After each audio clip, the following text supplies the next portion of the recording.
Hello friends, ரெண்டாவது நாள்லேயே பார்த்தீங்க அப்படின்னா ஆஸ்திரேலிய அணி வரலாற்று தோல்வியை சந்திச்சிருக்காங்க அப்படின்னு தான் சொல்லணும். இந்த பெர்த் கிரவுண்டில் இந்த அளவுக்கு மோசமாக இவ்வளோ மட்டமாக இதற்கு முன்னாடி ஆஸ்திரேலிய அணி ஆடினது கிடையாது. இந்த முறை அதுவும் நம்ம கேப்டனான ஹிட்மேன் ரோஹித் சர்மா இல்லை. அதேமாரி சீனியர் வீரர்கள் ஷமிலாம் இல்லை. எல்லாமே யங்ஸ்டர்ஸு யங் பிளேயரை வச்சே பார்த்தீங்க அப்படின்னா நம்ம இந்திய அணி சாதிச்சு காமிச்சிருக்காங்க அப்படின்னு சொல்லணும். அதுலேயும் ஃபர்ஸ்ட் இன்னிங்ஸில் விட்டதை செகண்ட் இன்னிங்ஸில் செம்மையான ஒரு ஸ்டார்ட்டை நம்ம இந்தியா கொடுத்துருக்காங்க. ரெண்டாவது நாள் ஆட்ட நேர முடிவில் 99% நமக்கு வெற்றி உறுதியாயிருச்சு அப்படின்னு தான் சொல்லணும். ஃபர்ஸ்ட் இன்னிங்ஸ் மட்டும் நமக்கு சரியாக போகலை. 150 ரன் மட்டும்தான் இந்தியா ஃபர்ஸ்ட் இன்னிங்ஸில் அடிச்சிருப்பாங்க. இந்தியா தரப்புலேருந்து எடுத்துக்கிட்டோம்னா ராகுல் 26 ரன்னும் பண்ட் 37 ரன்னும் நிதிஷ் ரெட்டி 41 ரன்னும் அடிச்சிருப்பாங்க.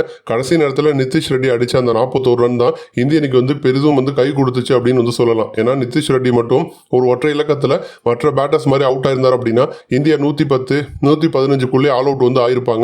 அடுத்த ஆஸ்திரேலியாவுக்கு இன்னும் கொஞ்சம் ஈஸியாக இருந்திருக்கும். நிதிஷ் ரெட்டி கடைசி நேரத்தில் அவர் அதிரடியாக ஆடினது தான் இந்திய அணிக்கு கொஞ்சம் ஃபேவராக இருந்துச்சு. அடுத்த ஆஸ்திரேலியா 104க்கே பார்த்தீங்கன்னா ஆல் அவுட் ஆயிருப்பாங்க.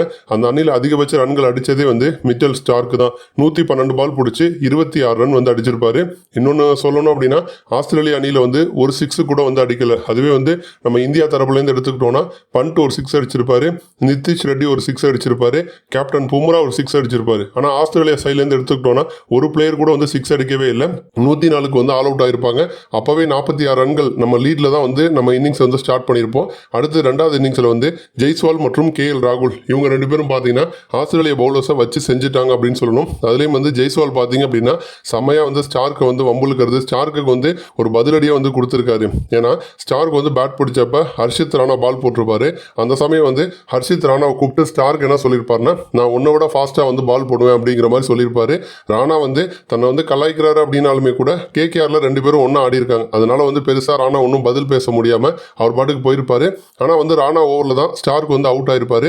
அப்போ ராணா வம்புழுத்தது ஜெய்ஸ்வால் பார்த்துருப்பாரு. உடனே ஜெய்ஸ்வால் பேட் பிடிக்கும் போது ஸ்டார்க்கு அவரும் என்னென்னமோ ட்ரை பண்ணி பார்க்குறாரு.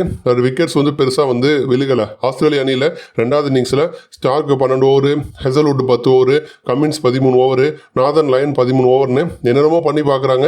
விக்கெட் மட்டும் விழுகவே இல்லை. அதாவது கிட்டத்தட்ட பார்த்தீங்கன்னா ஒரு 7 பேர் பால் போட்டிருப்பாங்க. இந்திய அணியில் அந்த பார்ட்னர்ஷிப்பை உடைக்கவே முடியலை.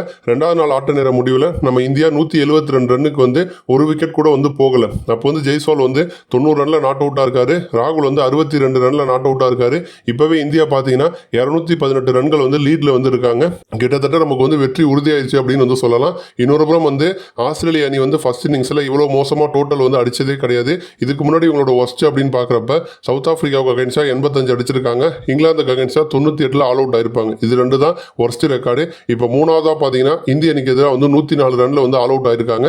அதுலேயும் சவுத் ஆப்பிரிக்காவுக்கு அகைன்ஸ்டாக ஹோபோர்ட் கிரவுண்டில் தான் 85க்கு ஆல் அவுட் ஆனாங்க. அடுத்து இங்கிலாந்துக்கு அகைன்ஸ்டாக மெல்பர்னில் ஆல் அவுட் ஆயிருப்பாங்க. பட் இந்த பெர்த் கிரவுண்டில் 2000க்கு பிறகு ஒரு இவ்வளோ கம்மியான ஸ்கோர் ஆஸ்திரேலியா அடிச்சதே கிடையாது. நம்ம அணிக்கு எதிராக பார்த்தீங்கன்னா இப்போ 104க்கு ஆல் அவுட் ஆகி வரலாற்று தோல்வியை ஆஸ்திரேலியா சந்திக்க போகிறாங்க. நன்றி.